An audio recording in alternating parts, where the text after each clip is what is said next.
राधा बोलिए श्री राधा वल्लभ वल्लभ लाल लाल की की जय। जय। सभी संतों की जय। सदगुरु जय सरकार की की जय।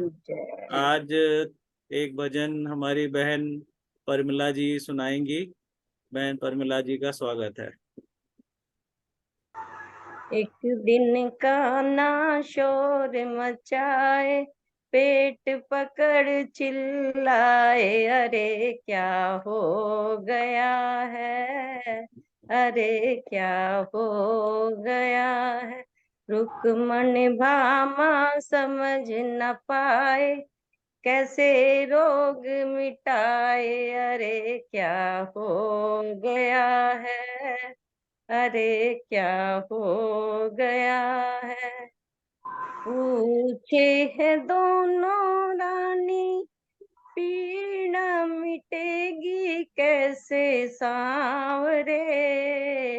पूछे है दोनों रानी, पीड़ा मिटेगी कैसे सांवरे। नैनों में भर के पानी, बोले बचूना मैं तो आज रे। नैनों में भर के पानी, बोला बचूना मैं तो आज रे। चरणों को धोकर जल जो पिलाए, जल जो पिलाए जल जो लाए, लाकर मुझे पिलाए, अरे क्या हो गया है, अरे क्या हो गया है। ऐसा न होगा हमसे, बोली वे दोनों रानी रे। ऐसा न होगा हमसे, कहने लगी वो दोनों रानी रे।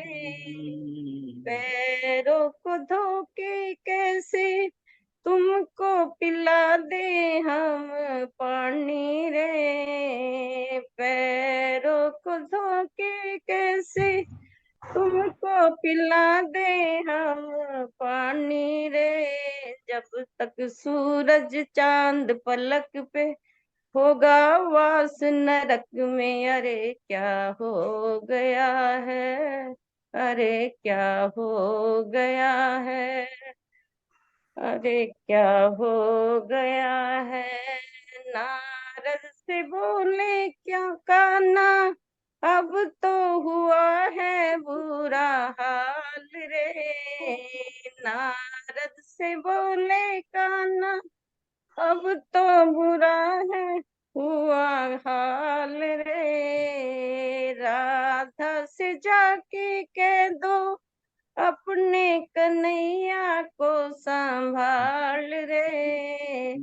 राधा से जाके कह दो, अपने कन्हैया को संभाल रे। आज अगर जो जल ना पाऊं, मुश्किल है बच पाऊं, अरे क्या हो गया है, अरे क्या हो गया है। सोचे वो प्रेम दीवानी, प्रेम की यही एक रीत है। सोचे वो प्रेम दीवानी, प्रेम की यही एक रीत है। प्राण बचे मोहन की, नरक में जाना मंजूर है। प्राण बचे मोहन के, नरक में जाना मंजूर है। झट से अपने चरण धुलाए, लौटा दिया थमाए, अरे क्या हो गया है, अरे क्या हो गया है। धन्य हो राधा रानी, भाई तूने रीत की। धन्य है राधा रानी, रीत निभाई मनाई तूने प्रीत की, प्रीत में लुट कर मानो खुशियां मनाई तूने जीत की, प्रीत में लुट कर मानो खुशियां मनाई तूने जीत की। हर नारद बोले कान्हा मुस्काए, रानी खड़ी लज्जाए, अरे क्या हो गया है। गए है नारद कान्हा मुस्काए, रानी खड़ी लज्जाए, अरे क्या हो गया है, अरे क्या हो गया। एक दिन कान्हा शोर मचाए, पेट पकड़ चिल्लाए, मुझे क्या हो गया है, मुझे क्या हो गया है। बहुत सुंदर भजन। बोल श्री बिहारी लाल की जय। जय राधे राधे राधे, जय बहुत राधे राधे। सुंदर भजन। बहुत आनंद ही आनंद, सुंदर, बहुत सुंदर। सच में आनंद आ गया। जय। हरि ओम तत्सत्। श्रीमते रामचंद्राय नमः। ओम नमः परमहंसास्वादित चरण कमल चिन्मकरंदाय भक्तजनमानस निवासाय श्री रामचंद्राय कृष्णाय वासुदेवाय हरये परमात्मने प्रणतक्लेशनाशाय गोविंदाय नमो नमः। भक्त भक्ति भगवंतु चतुर्नाम बपु एक, इनके पदवंदन किए नाशे विघ्न अनेक। नारायणं नमस्कृत्य नरं चैव नरोत्तमं, देवीं सरस्वतीं व्यासं ततो जयमुदीरये। श्री राम जय राम जय जय राम, श्री राम जय राम जय जय राम। श्री राम जय जय राम राम जय जय जय जय राम। श्री राम जय जय राम राम जय जय जय जय राम। राम। श्री राम जय राम, राम जय राम जय राम। श्री राम राम जय जय राम राम जय जय जय जय जय राम। राम, श्री जय राम राम जय जय राम राम, जय जय जय जय राम। राम। सीताराम जय सीताराम, सीताराम जय सीताराम। सीताराम सीताराम जय जय सीताराम। सीताराम, सीताराम सीताराम जय जय सीताराम। सीताराम।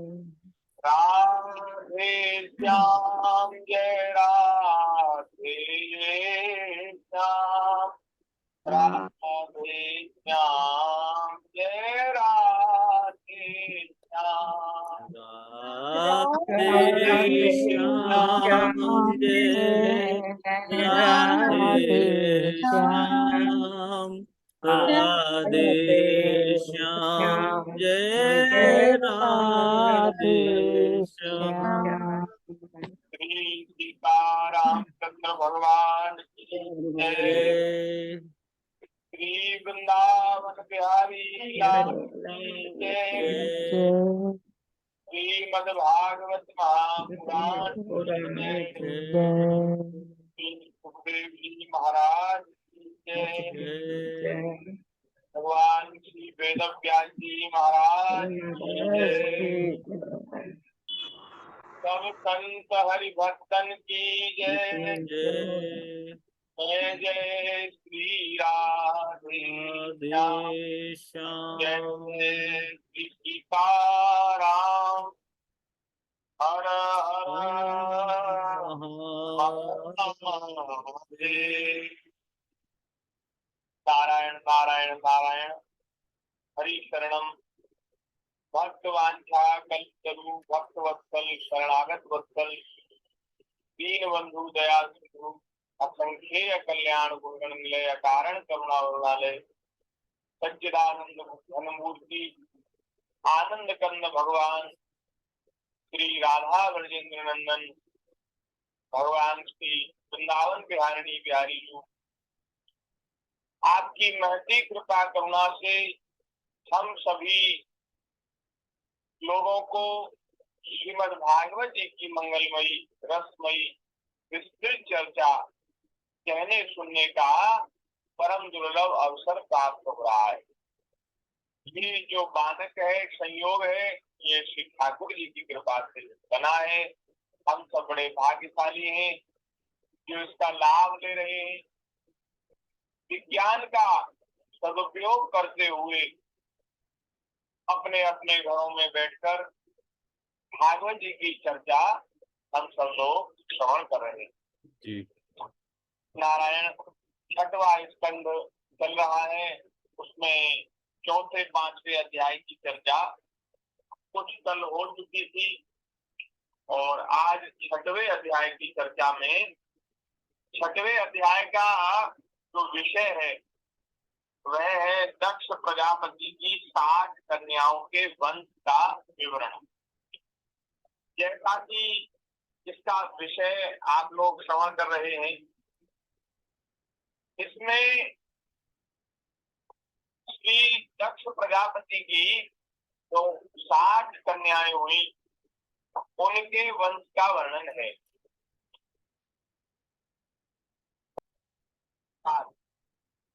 तो महाराज उनका विवाह किसके साथ हुआ, किन किन ऋषियों के साथ हुआ और उनके फिर कौन कौन संतान उत्पन्न हुई, इसका वर्णन है। इसलिए इसमें देवताओं के नाम हैं, तो उन नामों का हम बहुत विस्तार से वर्णन नहीं करेंगे। संक्षेप में जो कथा हमारे महत्व की है उसको हम लोग श्रवण करेंगे। श्री सुखदेव जी महाराज कहते हैं कि दक्ष प्रजापति ने अपनी 60 कन्याओं का विवाह महाराज बड़े विधि विधान से किया। उसमें 10 कन्याएं उन्होंने धर्म को दी, 13 कन्याएं कश्यप जी को, कश्यप ऋषि को दी, 27 चंद्रमा को, 2 भूत को, 2 अंगिरा को, 2 कृषाश को और शेष 4 पार्श नामधारी कश्यप को ही ब्याह दी। ये जो 27 चंद्रमा की जो पत्नियां है ना, ये ही चंद्रमा की 27 कलाएं। और धर्म की जो 10 पत्नियां हैं उनका नाम क्या है? धर्म की 10 पत्नियां हैं भानु, लंबा, कपूर, जामी, विश्वा, साध्या, मरुत्वती, वसु, मुहूर्ता और संकल्पा। अब इनके जो पुत्र हैं उनके नाम का वर्णन है। और महाराज आगे जो कश्यप जी की पत्नियां हैं उनके नाम का वर्णन है। कश्यप जी की 13 पत्नियां हैं और महाराज उन 13 में दिति और अदिति ये भी दक्ष प्रजापति की ही कन्या है। और दिति और अदिति इन दोनों से महाराज असुर और देवताओं का जन्म हुआ। दिति के पुत्र असुर कहलाए, अदिति के पुत्र देवता कहलाए।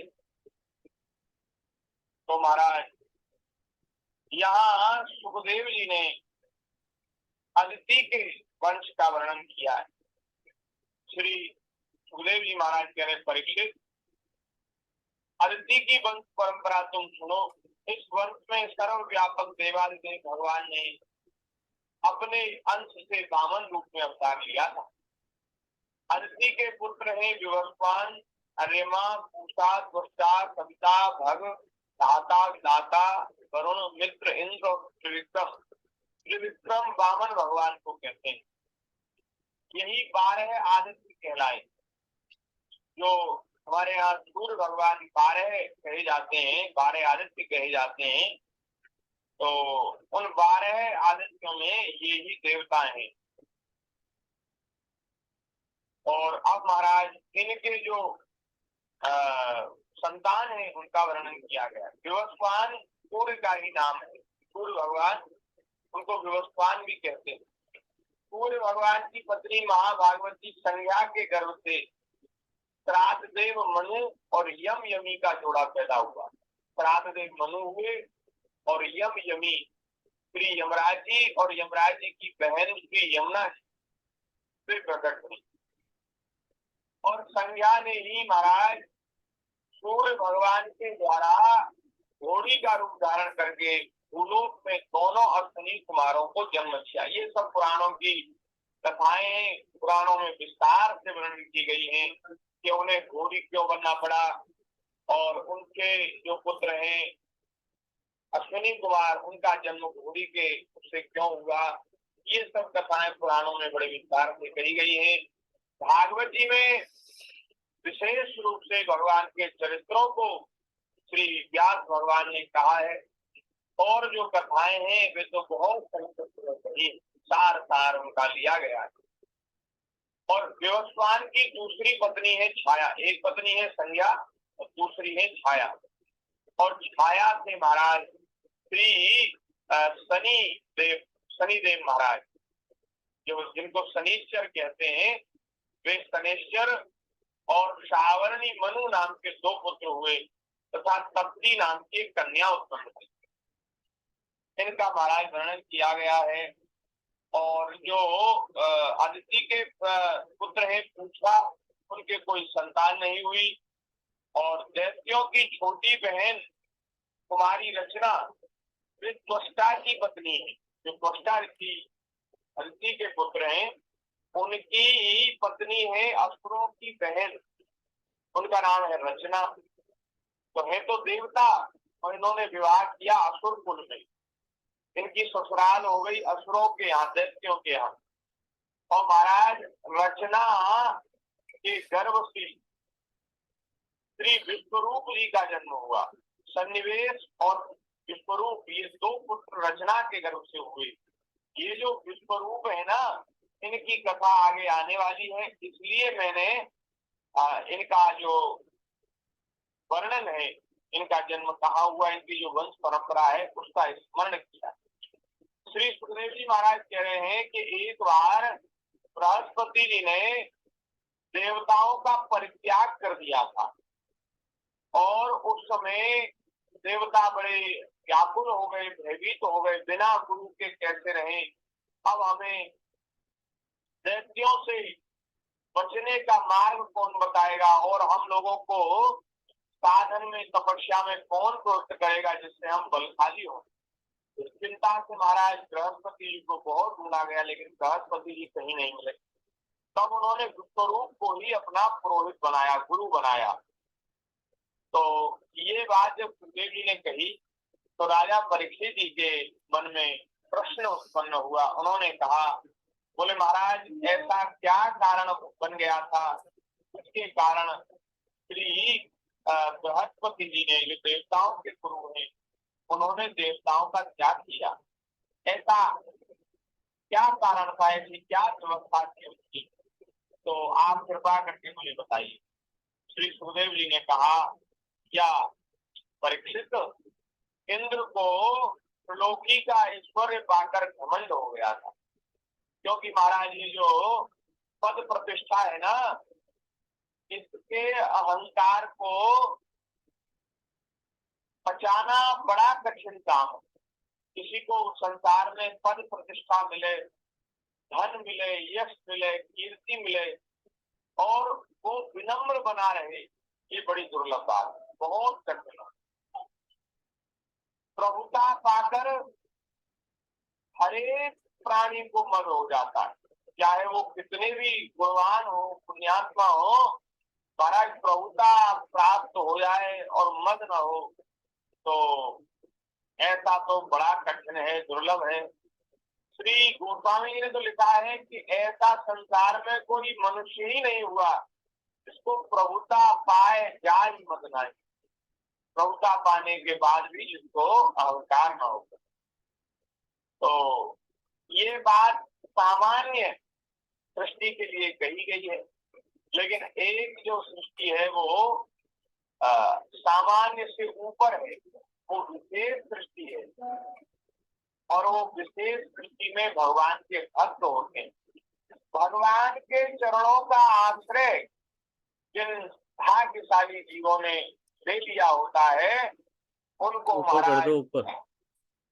संसार की पद प्रतिष्ठा, सम्मान, यश, कीर्ति, ये सब उनके चित्त में विक्षेप उत्पन्न नहीं करते। जैसे समुद्र में खूब जल आता है और नदियां समुद्र में सब आ करके मिलती हैं, लेकिन समुद्र को फिर भी कोई क्षोभ नहीं होता। तो ये भैया भगवान के चरणों के आश्रय से किसी के जीवन में बात आती है, नहीं तो प्रभुता से व्यक्ति बावला हो जाता है। ये इंद्र के साथ हुआ। इस घमंड के कारण वे धर्म मर्यादा का सदाचार का उल्लंघन करने लगे थे। एक दिन की बात है, हरी सभा में अपनी पत्नी सची के साथ इंद्र ऊंचे सिंहासन पर बैठे हुए थे। सभी देवता उनकी सेवा में लगे थे। सिद्ध चारण गंधर्व उनकी कीर्ति का गान कर रहे थे, अप्सराएं नाच रही थी, बढ़िया सुंदर गीत गा रही थी और देवता उनकी स्तुति कर रहे थे। तो महाराज ये जो उस समय का जो दृश्य था, आप विचार करिए, एक तो आदमी पहले ही घमंड में फूला हुआ, उसके सामने ये सब दृश्य हो, फिर क्या कहना। चारों ओर से बड़ाई हो रही हो, है महफिल जमी हो नाच गाने की, बड़े बड़े महाराज बड़े बड़े यशस्वी मनस्वी देवता वे स्तुति कर रहे हो। तो ये तो मानी अभिमानी जो घमंडी लोग होते हैं, उनके अहंकार का पोषण करने वाला सब साम्राज्य देश दृश्य है। तो उनके इंद्र के मन में बड़ा महाराज अहंकार पोषित हो रहा था। उसी समय देवताओं के गुरु आचार्य बृहस्पति जी वहां आए। उन्हें सुर असुर सभी नमस्कार करते हैं। इंद्र ने देख लिया कि गुरु जी आए हैं, परंतु अभिमान के कारण, अहंकार के कारण इंद्र इतने मत्त हो गए, इतने बावले हो गए कि गुरु जी के आने पर भी महाराज न उठकर खड़े हुए और न गुरु जी को प्रणाम किया, न आसन आदि देकर गुरु जी का सत्कार भी किया। यहाँ तक कि वे अपने आसन से हिले डुले तक नहीं। तो ये जो महाराज गुरुदेव की अवहेलना है, ये बृहस्पति जी को सहन नहीं हुई। वैसे तो महापुरुष बड़े सहनशील होते हैं, दयालु होते हैं, वे अपने आश्रितों के अपराधों को क्षमा करते हैं, लेकिन महापुरुष कभी दंड भी देते हैं ना, तो वो भी शिष्य के भले के लिए ही देते हैं, जिससे शिष्य सावधान हो जाए और आगे से वह ऐसा अपराध न करे। तो बृहस्पति जी को महाराज ऐसा लगा कि ये तो भैया इनको तो श्रीमत हो गया है, अब तो इनको हमारी जरूरत ही नहीं। अब हमारी जरूरत नहीं तो हम क्यों आते हैं यहाँ, हमारा क्या काम है यहाँ, हम कोई नाच गान थोड़े ना देखने आए। तो बृहस्पति जी महाराज तुरंत अपने मन में ये विचार करके कि यहाँ भैया असत्कार होने लगा। और जिस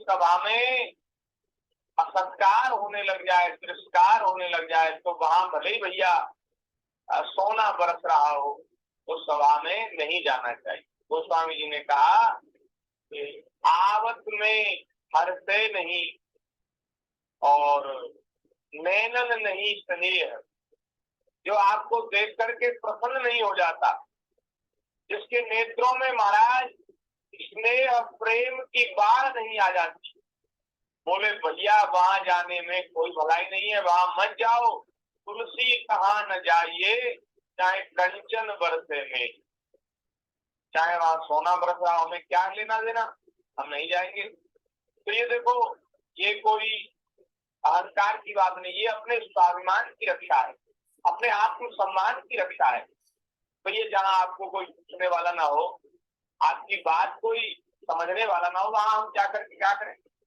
बृहस्पति जी तुरंत अंतर्धान हो गए और अंतर्धान होकर के छुप गए और वो भजन फाड़ने लगे कि अच्छा है, बढ़िया है, हमारा फंद छूटा। अरे इन देवताओं के साथ रह करके रजोगुणी तमोगुणी हमारी पूर्ति हो गई है, अब कुछ दिन भजन करके तब करके अपने स्वभाव को ठीक करेंगे। तो गुरु जी ठहरे, अंतर्धान हो गए, मिले ही नहीं। अब देवता महाराज बड़े भयभीत हो गए, ये क्या हो गया, गुरु जी का अपमान हो गया, तिरस्कार हो गया। और गुरु जी चले गए, बताओ ये राजा इंद्र ने उनका सम्मान नहीं किया। अब महाराज जब देवराज इंद्र को चेत हुआ, जब उनका अहंकार, उनका मद, उनका नशा टूटा, तो नशे के बाद आदमी थोड़ा होश में आता है। तो होश में आए इंद्र और उन्होंने महाराज अपने आप को बहुत धिक्कारा। देखो यही देवताओं को देवता बनाता है, यही गुण देवताओं को देवता बनाता है, यही गुण सज्जन को सज्जन बनाता है जी। और जिसमें यह गुण नहीं है वह वही दुर्जन कहलाता है। दुर्जन वही असज्जन है, वही दुष्ट है। देखो प्रारब्ध के बस, परिस्थिति के बस और इंद्रियां बड़ी महाराज बड़ी बलवान है, इंद्रियां मन ये सब बड़े बलवान है। इनके कारण व्यक्ति जाने अनजाने में कुछ असत चेष्टा कर बैठता है। इसमें महाराज कोई बहुत बड़ा दोष नहीं है, कोई बहुत बड़ा पाप नहीं। हम तो देखो, हम तो मनुष्य, सामान्य मनुष्य हैं, कलिमल ग्रस्त मनुष्य हैं और बहुत जन्मों के संस्कार पाप कर्म करने के हैं। इसलिए अगर पापों में प्रवृत्त हो गए, पाप पे बुद्धि चली गई तो भी बहुत ऐसा क्या हो गया।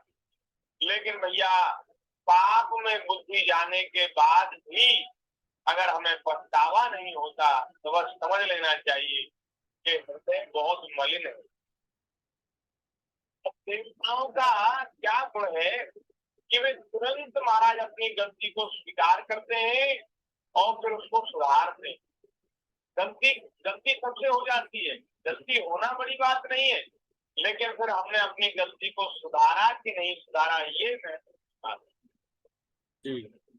तो श्री जब बृहस्पति चले गए, देवराज इंद्र को चेत हुआ, उनका जो अभिमान का नशा था वो टूट गया और अपने आप को धिक्कारने लगे। भरी सभा में ही अपने आप को ग्लानि, अपने आप में ग्लानि करने लगे, निंदा करने लगे। उन्होंने कहा हाय हाय, बड़े दुख की बात है कि भरी सभा में मूर्खतावश मैंने ऐश्वर्य के नशे में चूर होकर अपने गुरुदेव का तिरस्कार कर दिया।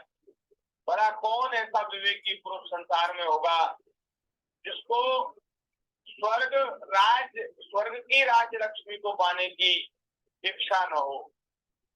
लेकिन भैया ये राज लक्ष्मी जो है, ये पद प्रतिष्ठा जो है, वो वास्तव में जीव का घोर पतन करने वाली है। ये इंद्र कह रहे, देखो तो सही, आज इसी ने, ये राज लक्ष्मी ने मुझ देवराज को भी असुरों के से रजोगुणी भाव से भर दिया। मैं हूं तो देवता, देवताओं में भी सबसे श्रेष्ठ हूँ, इंद्र हूँ, लेकिन आज मेरे मन को असुरों के भाव से, आसुरी भाव से अहंकार ने भर दिया। ये महाराज किसका दोष है? बोले ये धन दौलत और पद प्रतिष्ठा का दोष। तो भैया शास्त्रों में, ग्रंथों में ये बात कही गई है कि ये जो धन है ना, ये धन सारे अनर्थों की जड़ है। लेकिन फिर भी हम लोग नहीं मानते, कितना भी कह लें, सुन लें, हम चाहते तो पैसा ही है, धन ही है, मद नहीं चाहते हैं। धन आए मद आए ये दौलत का जो भूत है ना, मन में जो व्याकुल कर रहा है आपको, उसको निकाल फेंको। और ये बात समझो कि श्री ठाकुर जी की बड़ी कृपा है, बड़ी कृपा है कि हमको धन दौलत से ठाकुर जी ने दूर कर रखा, क्योंकि भैया ज्यादा धन होना तो तमाम तरह के दोष वहां प्रकट हो जाते जी।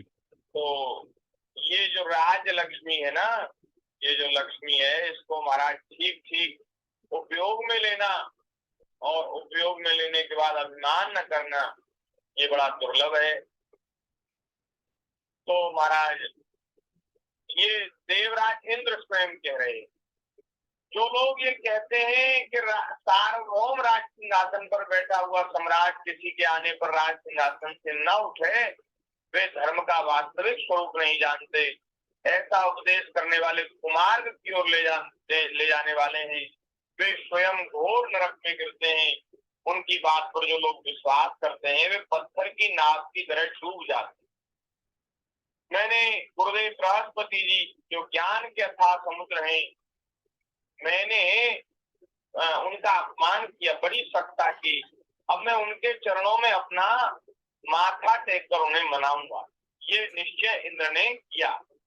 और तुरंत महाराज देवराज इंद्र बृहस्पति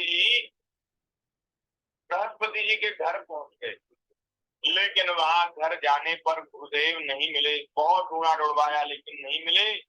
तब महाराज क्या हुआ कि इतने में शुक्राचार्य ने अपने शिष्य असुरों को युक्ति बताई। क्या युक्ति बताई कि भैया इस समय देवता बिना आचार्य के, बिना गुरु के बलहीन हो रहे हैं। और पहले दुर्वासा जी ने भी इंद्र को शाप दे रखा है कि तुम शीघ्र ही स्त्रीहीन हो जाओगे, तुम्हारी स्त्री नष्ट हो जाएगी। तो दुर्वासा जी का शाप सत्य हो जाएगा। और यहाँ गुरुजी भी नहीं है, गुरुजी का अपमान हो गया है बृहस्पति जी का, इसलिए वो भी नहीं आने वाले। तो इस समय देवताओं को जीतना बहुत सरल है। तो दैत्यों ने महाराज बड़ी भारी सेना बनाई और देवताओं के ऊपर आक्रमण कर दिया। देवता पराजित हो गए और महाराज दुम दबा करके भागे, कंदराओं में, गुफाओं में, जंगलों में जाकर के छुप गए और स्वर्ग पर असुरों का राज्य हो गया। ये जो बलि राजा बने ना स्वर्ग के जी, ये तभी की बात। राजा बलि, उनका शासन स्वर्ग तक हो गया। पृथ्वी के सम्राट तो थे ही, स्वर्ग में भी महाराज असुर बैठने लगे।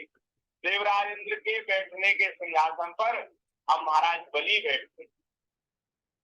तो अब तो देवता बड़े दुखी। अब महाराज वे सोचने लगे कहाँ जाएं, क्या करें। सब लोग महाराज इकट्ठे होकर ब्रह्मा जी की शरण में आए। ब्रह्मा जी से कहा महाराज हमारी बड़ी दुर्दशा हो रही है, हम आपने हमको दिया तो स्वर्ग का राज्य है, हम पुण्य करके आए स्वर्ग भोगने के लिए, लेकिन हमारी स्थिति तो देखिए, हमको पेट भरने के लिए अन्न भी नहीं मिल रहा। आप हमारी इस दुर्दशा को ठीक कीजिए, दुख को आप दूर कीजिए। तो ब्रह्मा जी ने कहा देवताओं, तुमने बड़ा बुरा काम किया, तुमने ऐश्वर्य के मत से अंधे होकर बृहस्पति जी का असत्कार किया, उनका अपमान किया। और देखो साधु के अपमान का ऐसा फल होता है कि आज तुम रोड पर आ गए, जंगलों में आ गए, स्वर्ग का साम्राज्य छिन गया और तुम्हारे पास कुछ भी नहीं बचा। ये है महाराज, साधु का अपमान तुरंत सारे मंगलों का नाश कर देता, साधु का अपमान। तो अब बोले महाराज ये बात तो हमारी समझ में आ गई है, हमारी दुर्दशा का कारण क्या है, लेकिन ये दुर्दशा दूर कैसे होगी, इसका उपाय बताइए। तो श्री ब्रह्मा जी ने कहा कि देवताओं ऐसा करो, तुम बृहस्पति जी तो मिल नहीं रहे, तो तुम पहले किसी गुरु का वर्ण करो, गुरु आचार्य को वर्ण करो और आचार्य तुम्हें तुम्हारी रक्षा के लिए कोई अनुष्ठान बतावे, कोई साधन बतावे, उसको करो, तो करने से तुम्हें विजय श्री की प्राप्ति होगी। ऐसा संकेत ब्रह्मा जी ने। अब देवताओं ने पूछा, बोले महाराज गुरु किसको बनावे। ब्रह्मा जी ने कहा त्वष्टा ऋषि के पुत्र हैं विश्वरूप जी, वे बड़े विद्वान हैं, बड़े सरल हैं और बड़े गुणी हैं, तुम जाकर के उन्हीं के चरण पकड़ो। अब देवता ब्रह्मा जी के कहने पर आए विश्वरूप जी के पास। विश्वरूप जी को बहुत प्रकार से समझाया और उनको अपना आचार्य बनने के लिए तैयार करने की उन्होंने पूरी कोशिश करी।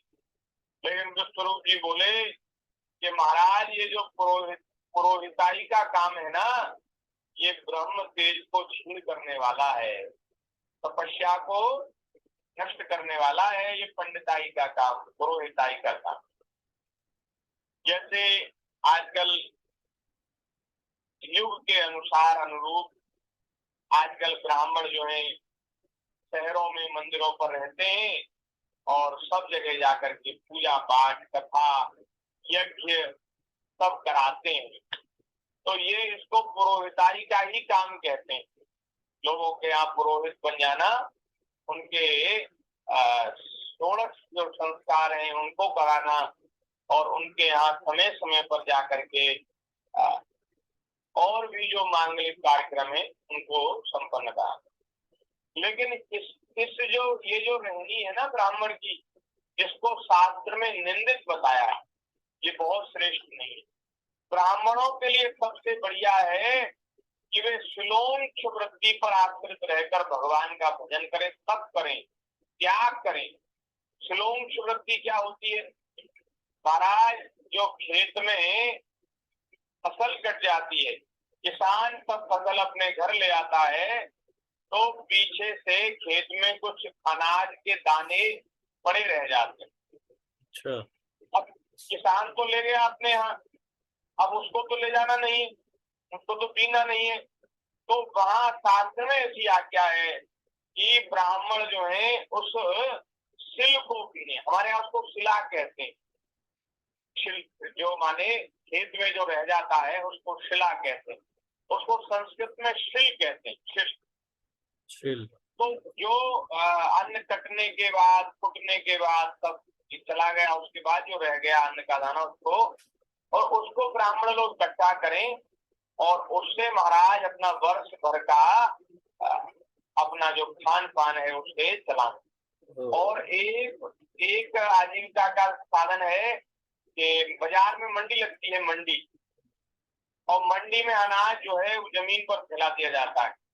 और जब उसको शाम को समेटते हैं तो कुछ न कुछ दाने, मुट्ठी भर दाने, ज्यादा दाने वो वहीं रोड पर पड़े रह जाते हैं।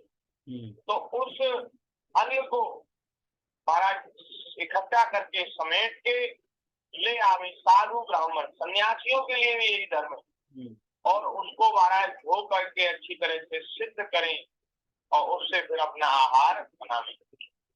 ये सबसे बढ़िया। और दूसरा साधन है ब्राह्मणों के लिए आकाश वृत्ति। किसी से न मांगना और न अपनी आजीविका के लिए, शरीर की रक्षा के लिए कुछ करना। भगवान की इच्छा से, भगवान की प्रेरणा से जो कुछ आ जाए, कभी 2 दिन में 4 दिन में, तो उसको ग्रहण कर लेना और रात दिन भगवान का जप करना, स्मरण करना।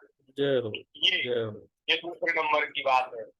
और तीसरे नंबर का काम है पढ़ना और पढ़ाना। विद्यार्थियों को पढ़ा करके अपनी आजीविका चला रहे। और चौथा कार्य है महाराज ये यज्ञ, पूजा पाठ आदि कराना, पुरोहिताई का काम, ये सबसे नीचे श्रेणी का।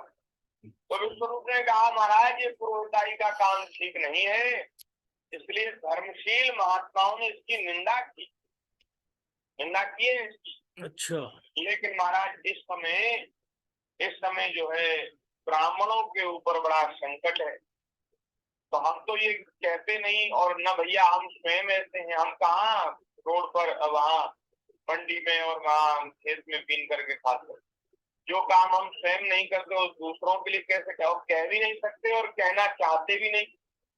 क्योंकि देखो इस समय बहुत परिस्थिति विचित्र है, बदली हुई है। जैसा वातावरण, जैसा माहौल आज से 100-200 साल पहले था, वैसा अब नहीं है। परिस्थिति बहुत बदल गई है। तो अब भैया जैसे निर्वाह हो जाए, धर्म की रक्षा करते हुए, धर्म का त्याग करना तो उचित नहीं है, लेकिन अपने धर्म की रक्षा करते हुए और अपना गुजारा करना चाहिए। क्योंकि इस समय महाराज प्राणों के ऊपर संकट है, गौ ब्राह्मण साधु के ऊपर बड़ा संकट जी। तो अब महाराज इसलिए अगर कोई ब्राह्मण देवता पुरोहिताई का काम करते हैं तो ये भी उनका धर्म है, ये कोई ऐसा अधर्म नहीं है, पाप नहीं है। हाँ, ये थोड़ा ठीक नहीं कहा गया लेकिन है तो धर्म ही। लेकिन अगर ब्राह्मण नौकरी करे, ब्राह्मण व्यापार करे और ब्राह्मण कोई शूद्र वृत्ति को अपनावे तो ये ब्राह्मण के निषेध कहा गया है कि ब्राह्मण किसी की नौकरी न करे और ब्राह्मण महाराज व्यापार भी न करे, खेती किसानी कर सकते हैं। तो ये जो बात है वो आज हो गई। तो महाराज उन्होंने कहा तो ये जो काम है इसकी निंदा महात्माओं ने की है, लेकिन फिर भी आप मेरे स्वामी हैं, मैं आपका सेवक हूँ, मैं आपकी आज्ञा का जरूर पालन करूंगा। देवगण, हम अकिंचन हैं और अकिंचनों का जो धन है वो क्या है, खेती कर जाने पर अथवा अनाज की हाट उग जाने पर उसमें से गिरे हुए कुछ दाने हम चुन लेते हैं, उसी से अपना देव कार्य पितृ कार्य संपन्न करते हैं। लोकपालों, इस प्रकार जब मेरी जीविका चल ही रही है तो मैं पुरोहिताई के निंदनीय काम को क्यों करूं? जब मेरा काम चल रहा है तो मैं क्यों निंदनीय कार्य में करूं? लेकिन फिर भी आप लोगों के ऊपर संकट है और आप लोग मेरे द्वारा कुछ काम बनाना चाहते हैं तो मैं आपका पुरोहित बनने के लिए तैयार हूँ, क्योंकि देखो साधुओं का जीवन ही परहित के लिए होता है। जो साधु स्वभाव वाले होते हैं वे अपने हित का त्याग करके दूसरे लोगों का भला करते हैं। तो महाराज अब ऐसा उन्होंने उनकी जो इच्छा थी उसको स्वीकार किया और विश्वरूप जी बन गए देवताओं के गुरु। अब महाराज देवताओं के ऊपर तो बड़ा संकट था, वो स्वर्ग से वो कर दिए गए थे, निष्कासित कर दिए गए थे। देवताओं ने उपाय पूछा, बोले महाराज हम कैसे असुरों के ऊपर विजय प्राप्त करें, कोई उपाय बताइए। तब श्री विश्वरूप जी ने देवताओं को नारायण कवच का उपदेश किया है। बड़ा सुंदर ये स्तोत्र है, इसमें महाराज भगवान की स्तुति, भगवान का ध्यान और भगवान के गुणों का वर्णन है। इस नारायण कवच की ऐसी महिमा है कि जो इसको हृदय में धारण कर लेता है बोले उसको महाराज कोई शत्रु परास्त नहीं कर पाता। तो नारायण कवच को देवताओं ने धारण किया और नारायण कवच से वो बलवान हो गए, उनकी हड्डियां महाराज फौलाद की हो गई, शरीर में बहुत सामर्थ्य आई और उन्होंने असुरों के ऊपर धावा बोल दी। घोर युद्ध हुआ, उसमें असुरों को महाराज भागना पड़ा स्वर्ग से और स्वर्ग में देवताओं का साम्राज्य पुनः स्थापित हो गया। यहाँ महाराज 8वां स्कंद 8वां अध्याय हम संपन्न कर चुके हैं। 6, 7वां और 8वां ये 3 अध्याय थोड़ा संक्षेप में हमने चर्चा करी, क्योंकि थोड़ी चर्चा हम आगे बढ़ाना चाह रहे हैं जिससे भगवान के रसमय और सुंदर चरित्र हम लोगों को श्रवण करने को मिले। तो 8वां अध्याय यहाँ संपन्न हो गया। आगे की चर्चा 9वें अध्याय की चर्चा, देवताओं ने फिर क्या किया, क्या हुआ, उसकी चर्चा भगवान की दया से हम आगे कर लेंगे। आज के सत्संग को यहीं विराम कर रहे हैं। ये कोई अगर आप भजन कीर्तन करना चाहते हो तो आप करिएगा। 1 मिनट हम संकीर्तन कर लें, अपनी बात को पूरी कर दें जी। फिर आगे आप भजन सुनाने की इच्छा हो तो आप भजन भी। श्री वृंदावन बिहारी लाल शरणम हरि शरणम हरि शरणम हरि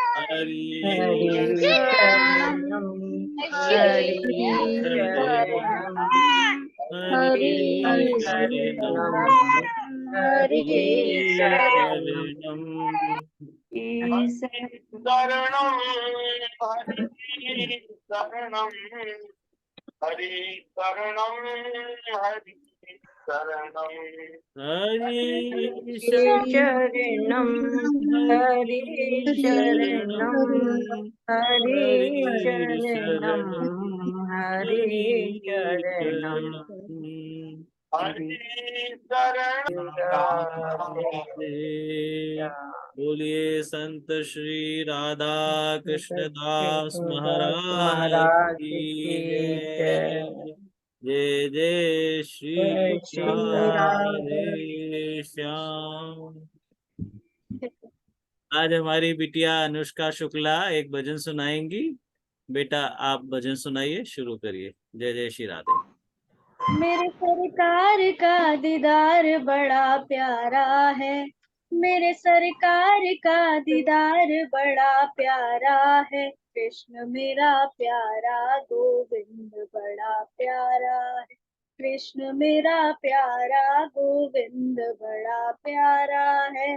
तेरे नैना कटीले मोटे मोटे रसीले, तेरे नैना कटीले मोटे मोटे रसीले, दिल को छीन लिया तेरी प्यारी हंसी ने, दिल को छीन लिया तेरी प्यारी हंसी ने। प्यारी अखियों में लगा कजरा बड़ा प्यारा है, प्यारी अखियों में लगा कजरा बड़ा प्यारा है। कृष्ण मेरा प्यारा गोविंद बड़ा प्यारा है, कृष्ण मेरा प्यारा गोविंद बड़ा प्यारा है। मेरे सरकार का दीदार बड़ा प्यारा है, सरकार का दीदार बड़ा प्यारा है। कृष्ण मेरा प्यारा गोविंद बड़ा प्यारा है। लटों ने लूट लिया जिगर घायल ये किया, लटों ने लूट लिया जिगर घायल ने किया। तेरी प्यारी अदा ने मुझे बेचैन किया, तेरी प्यारी अदा ने मुझे बेचैन किया। मेरे सीने में तेरा दर्द बड़ा प्यारा है, मेरे सीने में तेरा दर्द बड़ा प्यारा है। कृष्ण मेरा प्यारा गोविंद बड़ा प्यारा है, कृष्ण मेरा प्यारा गोविंद बड़ा प्यारा है। मेरे सरकार का दीदार बड़ा प्यारा है, मेरे सरकार का दीदार बड़ा प्यारा है। कृष्ण मेरा प्यारा गोविंद बड़ा प्यारा है। जय श्री राधे। बहुत सुंदर बच्चे, बहुत सुंदर। आपने प्रभु की पूरी जो महिमा है वो पूरी उतार के रख दी। उनकी सुंदरता की पूरी आपने व्याख्या कर दी। जय मंजू बहुत पूजा, बहुत ही अच्छा गाया बिटिया ने, बहुत ही सुंदर। हाँ।